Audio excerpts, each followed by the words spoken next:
Bonjour à tous. Aujourd'hui, nous parlerons du sujet le plus controversé dans le domaine de l'apithérapie. Il s'agit de l'utilisation du venin d'abeille. Donc, c'est un sujet extrêmement chaud dans plusieurs sens.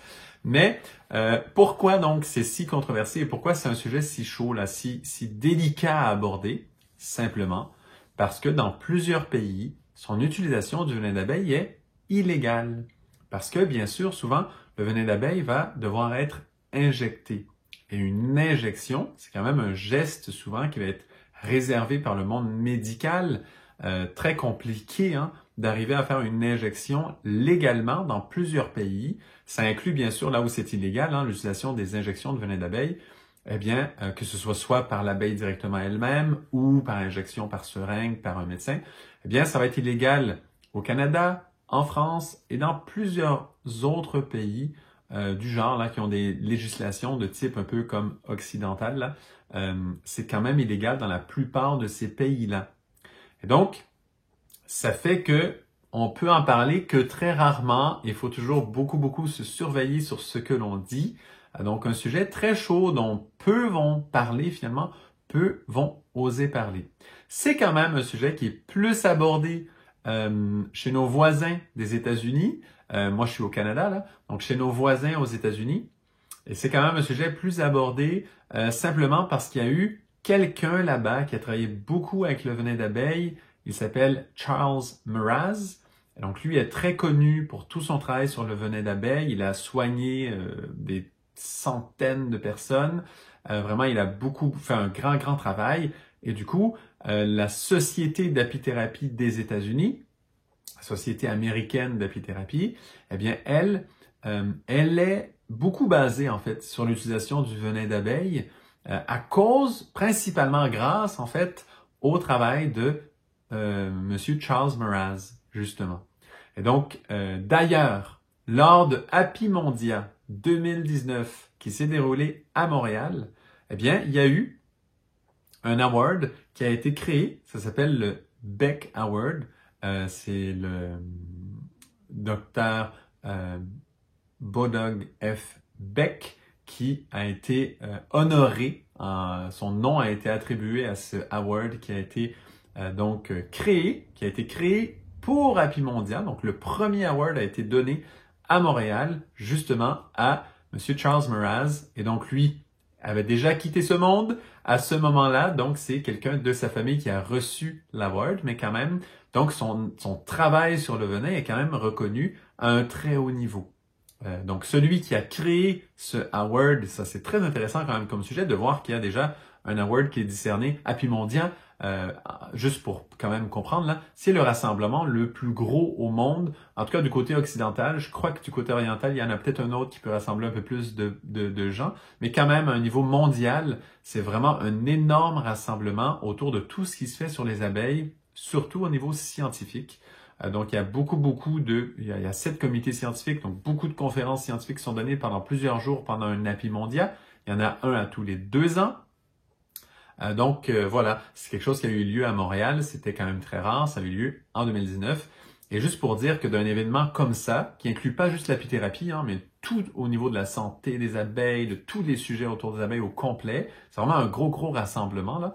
On a eu plus de 5000 personnes à Montréal qui venaient du monde entier là-dessus. Parfois, ça touche les 10 000 personnes quand c'est dans d'autres pays, peut-être où il y a plus de gens. Voilà. Donc, pour dire que même d'un événement comme ça mondial, il y a mention quand même de cet award par rapport au travail avec le venin d'abeille, vraiment pour la santé. Donc, c'est un sujet qui est très sérieux dans certains pays beaucoup plus développés. Donc, celui qui a créé cet award, c'est Michael Simic, qui est d'origine hongroise, mais qui est canadien aujourd'hui, et qui a travaillé avec un autre compatriote, donc hongrois, János, professeur János, qui est aussi très impliqué dans tout ce qui est apithérapie. Donc, les deux se connaissent très bien de leur passé, de leur origine, et donc travaillent ensemble, et ils ont créé ensemble donc ce fameux award par rapport au venin d'abeille. Donc, juste pour dire que c'est quand même quelque chose de sérieux, qui est très travaillé. Certains pays vont travailler beaucoup plus que d'autres.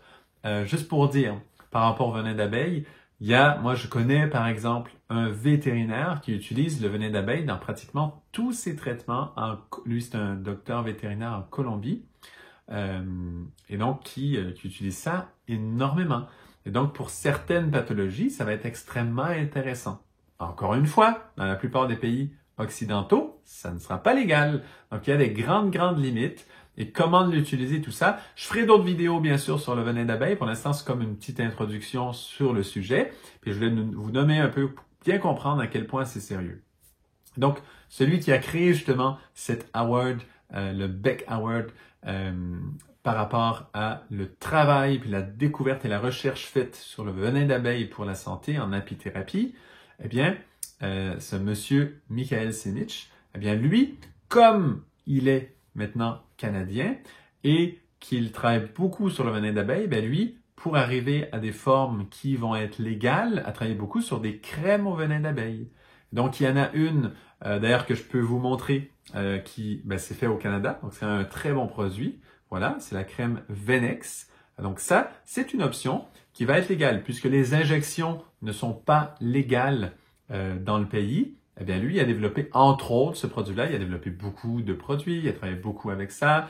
Même, il travaille beaucoup avec le venin. Puis, il y en a qui vont être envoyés un peu partout dans le monde, dans les pays où c'est légaux, justement. Et donc, voilà, la crème de venin d'abeille, celle que lui a développée, est une des plus efficaces mondialement. Donc, c'est un excellent produit qui va être utilisé surtout pour le côté anti-inflammatoire, par rapport à l'arthrite, aussi par rapport aux muscles pour les grands sportifs, voilà, des choses comme ça. Donc simplement, c'est une option d'utiliser le venin d'abeille pour certaines conditions. Voilà. C'est quelque chose de quand même intéressant à connaître dans les pays où justement l'utilisation du venin en injection est illégale. Voilà pour sa petite présentation. Maintenant, quand même, quand on parle de venin d'abeille, quelles vont être les utilisations? À quoi ça va servir? Les utilisations sont multiples. Il y a vraiment beaucoup de possibilités. Je ferai des vidéos plus spécifiques sur le rôle du venin d'abeille dans différentes conditions, etc. plus tard. Là, pour aujourd'hui, ce qui m'importe beaucoup de parler, je fais une petite introduction sur le sens de tout ça, puis le type de produits qui existent, voilà. Mais ce qui m'importe, c'est de comprendre quand même le côté éthique de l'utilisation du venin d'abeille dans le sens relié vraiment aux abeilles au niveau environnemental, voilà, au niveau de l'éthique par rapport à l'abeille. Parce qu'il faut savoir que quand une abeille, par exemple, va piquer un être humain, va piquer les mammifères en général, qui ont une peau un peu épaisse, là, eh bien, elle va normalement, sauf dans de très rares cas, mais normalement, elle va mourir. Parce que son dard va se détacher et à son dard est attaché son abdomen. Donc, vous imaginez la chose, finalement, l'abeille va mourir. Donc, il faut quand même savoir que c'est quelque chose de très délicat. Il y a des façons de récolter le venin d'abeille qui ne tuent pas les abeilles. Hein? Donc, les abeilles vont piquer très basiquement à travers, on va dire, une pellicule de plastique. Et bien sûr, le dard ne se détache pas. Donc, elles vont piquer là, elles vont être stimulées pour piquer là. La stimulation, son éthique va être un petit peu questionnable. Est-ce que c'est bon pour les abeilles ou pas? Évidemment, ce n'est pas souhaitable. Hein? Et donc, parfois même, ça va les faire paniquer. Il y a différents niveaux là de production de venin. Donc ça peut être un peu questionnable, là, j'avoue. Donc voilà, ça au niveau de la production de venin d'abeille, c'est là qu'on en est rendu. Hein. Donc déjà, les abeilles, ne meurent pas. Leur stimulation va être un petit peu difficile. Souvent, ça va être une petite décharge électrique quelque part là qu'elles vont sentir. Ça va les stimuler à piquer. Parfois, ça va être des odeurs. Il y a différentes façons de procéder. Mais finalement, voilà, c'est donc cette éthique-là par rapport à la production de venin, soit pour faire après des injections, soit pour faire des crèmes, en général c'est ça, ou simplement de la poudre de venin déshydratée, eh bien, toutes ces options, voilà, on doit récolter le venin. Ce qui va stimuler les abeilles à piquer, c'est questionnable au niveau environnemental, vraiment. Donc ça, c'est une partie de l'utilisation du venin. Puis dans l'autre côté, c'est ça, comme je disais, quand les abeilles piquent, en général, elles vont perdre leur dard. Il y a moyen qu'elles ne perdent pas leur dard en utilisant un petit quadrillage métallisé, mais très très très fin, que quand les abeilles vont piquer, eh bien, il y a un petit barbelé là dans leur dard. C'est ce qui fait d'ailleurs que le dard reste pris. eh bien, il ne pourra pas passer parce que le quadrillage est très, très, très fin. Et donc là, elles vont juste piquer un petit peu plus en surface. Et comme ça, elles gardent leur dard, il n'y a aucun problème. Elles peuvent piquer d'ailleurs quelques fois. Et voilà, après l'abeille, on peut la relâcher, puis elle est encore vivante. Malgré tout, bien sûr, l'abeille a été prise. À quel point on est capable de la prendre sans l'abîmer? Donc, avec quelle délicatesse on est capable de faire ça? Là, ça aussi, ça va être questionnable. Une fois qu'elle est relâchée, bien sûr, elle ne meurt pas parce qu'elle ne perd pas son dard, mais c'est sûr qu'elle a subi ça, un choc. On l'a quand même stimulée à piquer juste en la plaçant à un endroit. Donc, elle a vécu un certain choc. Pour elle, évidemment que ça va avoir un impact sur sa vie. Hein, on ne peut pas dire non, non, ça n'a aucun impact parce qu'elle ne meurt pas. Moi, je trouve que ça, c'est un peu quand je vois l'autruche, se mettre la tête dans le sable.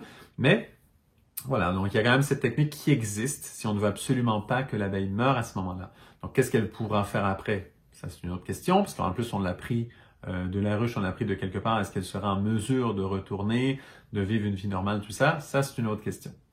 Donc, tout ça, c'est par rapport à l'utilisation du venin d'abeille. Donc, on voit qu'au niveau éthique, il y a une vraie question à se poser. C'est une vraie question sérieuse. Moi, personnellement, où j'en suis sur cette question? Ah, donc, il y en a certains qui ont peut-être déjà entendu cette petit épisode, mais pour moi, la question éthique était trop grande et je me disais, l'utilisation du venin d'abeille n'est pas bonne. Pourtant, dans certains pays, c'est très répandu. Ils ont des résultats extraordinaires. Pour certaines pathologies précisément. Là, je vous passe les détails. On parlera de ce côté-là plus médical une autre fois. Mais voilà, ils ont quand même des bons résultats. Et puis, même des traditions qui sont normalement respectueuses, qui utilisaient ça. Donc, je me questionnais beaucoup, mais je gardais une certaine réserve à cause de ma fibre très environnementaliste, on va dire. Et voilà. Mais un jour, je vous raconte un peu mon anecdote qui a changé mon point de vue sur ça. Un jour, j'animais en fait une présentation à des écoles qui venaient dans la ferme biologique où je travaillais, qui n'était pas qu'une ferme, mais tout un centre de développement extraordinaire dans l'Ouest canadien.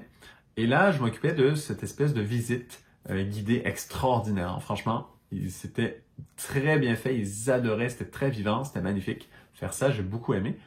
Et donc, je m'occupais de ça. Et entre autres, il y avait une activité où il y avait des abeilles dans une ruche de démonstration, donc en verre, hein, où on voit à travers, on voit les abeilles, on voit tout ça, et c'est très sécuritaire.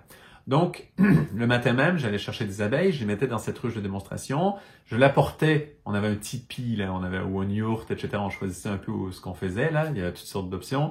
Et là, on faisait la démonstration, puis bon, finalement, à la fin de la journée, quand les enfants repartaient à l'école, reprenaient leur autobus scolaire et quittaient, eh bien, je prenais les abeilles et j'allais les reporter dans les ruches. Et là, je fais ça.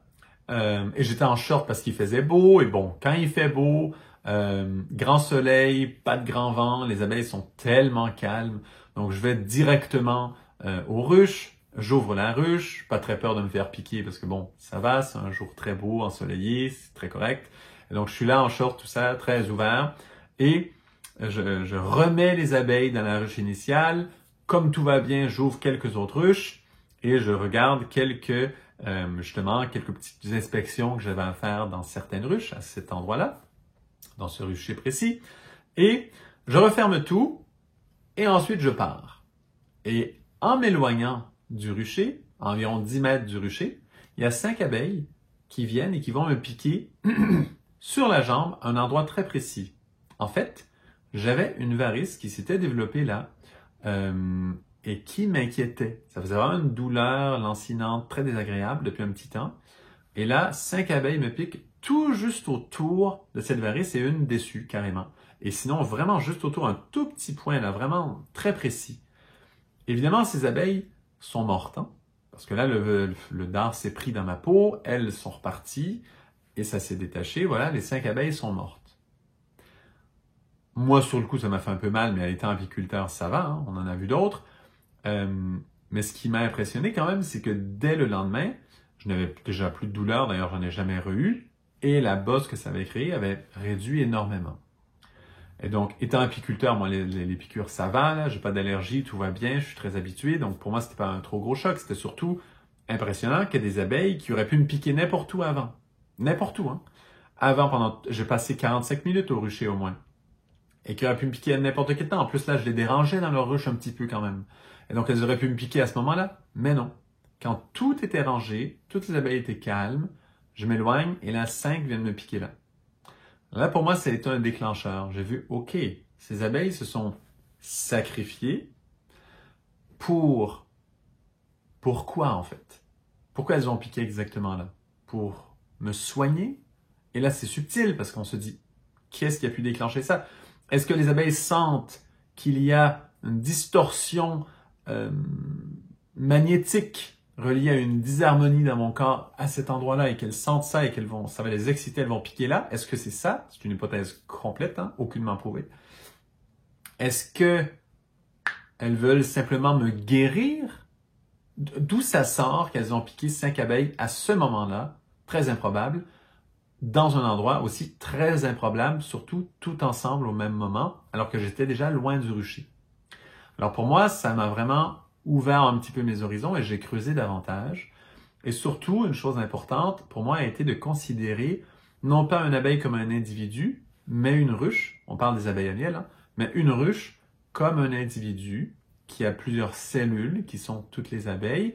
Et voilà, de voir qu'une abeille, pour une ruche, il y a une partie justement qui potentiellement peut être sacrifiée. Et c'est comme entendu pour la ruche. C'est comme nous, on se coupe les cheveux, on se coupe les ongles. Voilà, il y a une partie de nous hein, qui est faite pour évoluer là. Hein? Et ça passe à autre chose. Parce que les abeilles qui sont gardiennes, ben voilà, s'il se passe quelque chose, ce sont elles. Elles sont sur la ligne de front.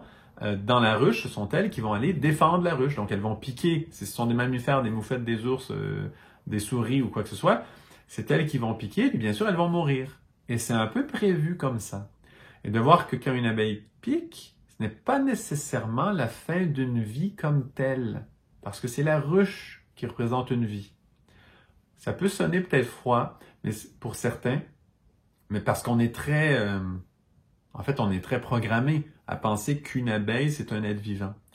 Mais plus on pense à la chose, et en étant apiculteur, on le voit très bien, qu'une ruche, c'est un être vivant. Et plus vous sensibilisez à ça, plus vous comprendrez en fait ce point de vue. Pour moi, au début, je vous dis, hein, au début, je n'achetais pas ça du tout. Je n'étais pas du tout là-dedans. Je ne comprenais pas ça. C'est vraiment cette expérience pour moi qui a été un catalyseur, puis même vraiment quelque chose qui a commencé ce grand processus d'approfondissement, puis voilà, de sensibilisation aussi à ce principe que les abeilles, potentiellement, sont prêtes à nous guérir par le venin d'abeille et même volontairement dans certains cas. Là, c'est spécial parce que moi, je m'occupais d'elles. Je veillais sur elles, donc peut-être qu'on peut se dire, bon, je suis l'apiculteur, elles veulent me soigner.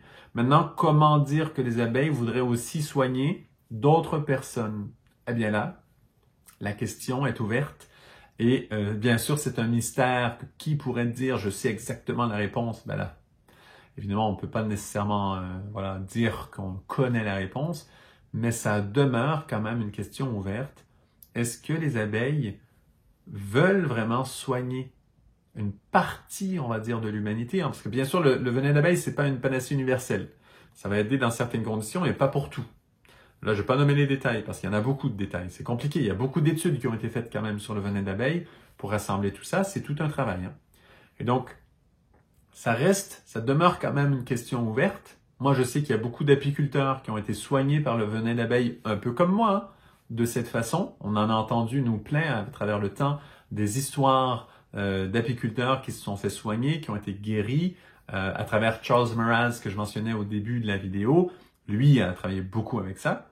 Donc maintenant, quelle est l'éthique nécessaire pour travailler avec le venin d'abeille, pour soigner une partie de l'humanité?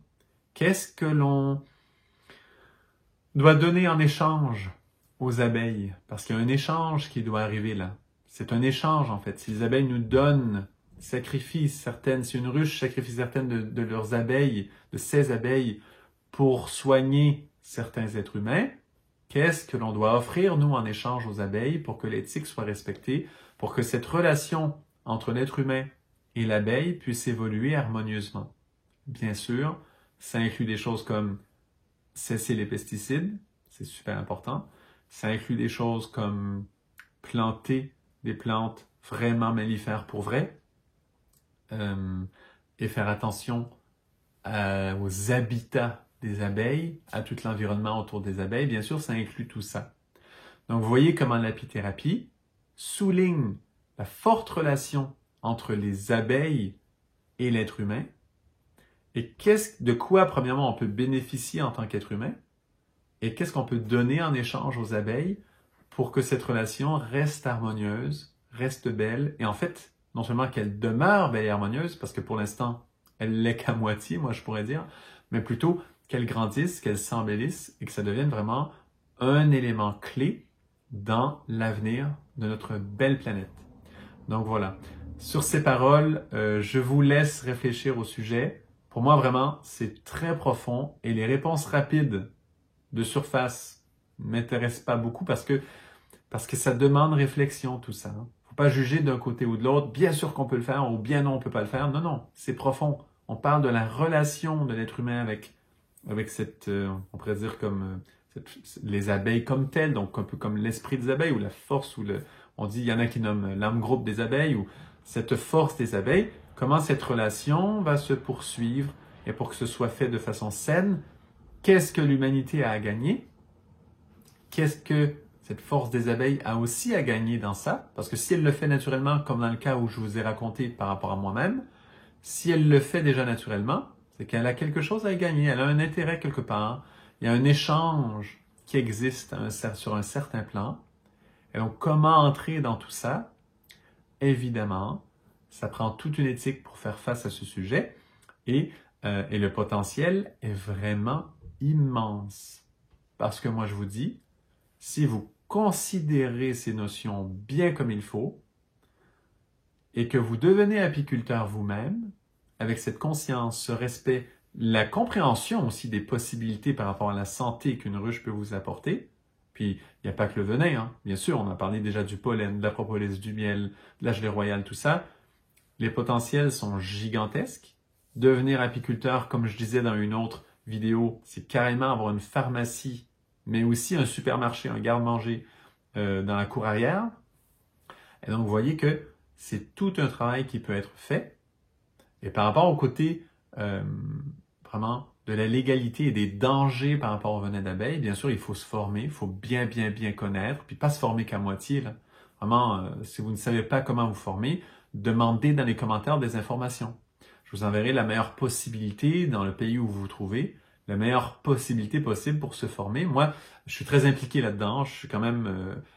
là, la vidéo ne parle pas là, de ça, mais moi, je suis quand même président de l'Association canadienne d'apithérapie et je suis impliqué depuis le début de la création de l'association.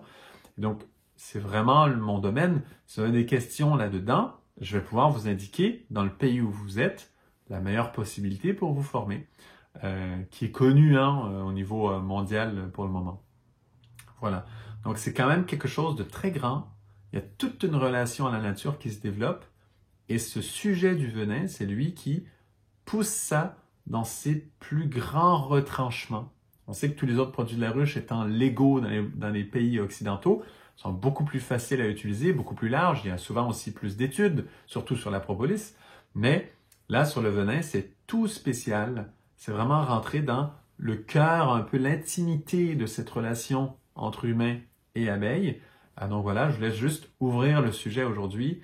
Bien sûr, il y aura plein d'autres vidéos à venir là, sur cette chaîne d'apithérapie sur l'utilisation du venin d'abeille, des crèmes au venin d'abeille. D'ailleurs, il y en a plusieurs. Là, j'en ai montré une qui est la plus efficace pour le côté arthrose, arthrite, surtout arthrite en fait, etc. Mais quand même, il y en a plein d'autres qui ont été développées avec des spécificités là, vraiment pour des usages particuliers. Voilà. Donc à bientôt. Merci pour votre écoute. Merci de partager aussi. C'est une jeune chaîne, encore une fois, de soutenir, liker, commenter, toutes les petites actions en fait soutiennent ce travail d'apithérapie qui pour moi est très important. Vous comprenez un petit peu le type d'angle que j'utilise pour travailler sur le sujet et je mets beaucoup d'énergie là-dedans parce que c'est très concret. Ça touche le côté environnemental, ça touche plein de gestion humaine forte, le côté agricole, donc le côté de la nutrition, donc le côté agroalimentaire qui est énorme, qui modèle beaucoup de nos landscapes, là, comment gérer, on va dire, les paysages autour de nous, à travers l'agriculture, c'est énorme. Et derrière l'apithérapie, il y a des grandes réponses pour améliorer tout ça. Donc voilà, c'est un travail à très long terme. Hein. Je pense que ça va me prendre au moins 50 ans pour arriver à quelque chose de vraiment intéressant puis d'avoir un vrai impact. Mais bon, chaque jour on fait des pas. Et à très bientôt donc pour une autre vidéo d'apithérapie.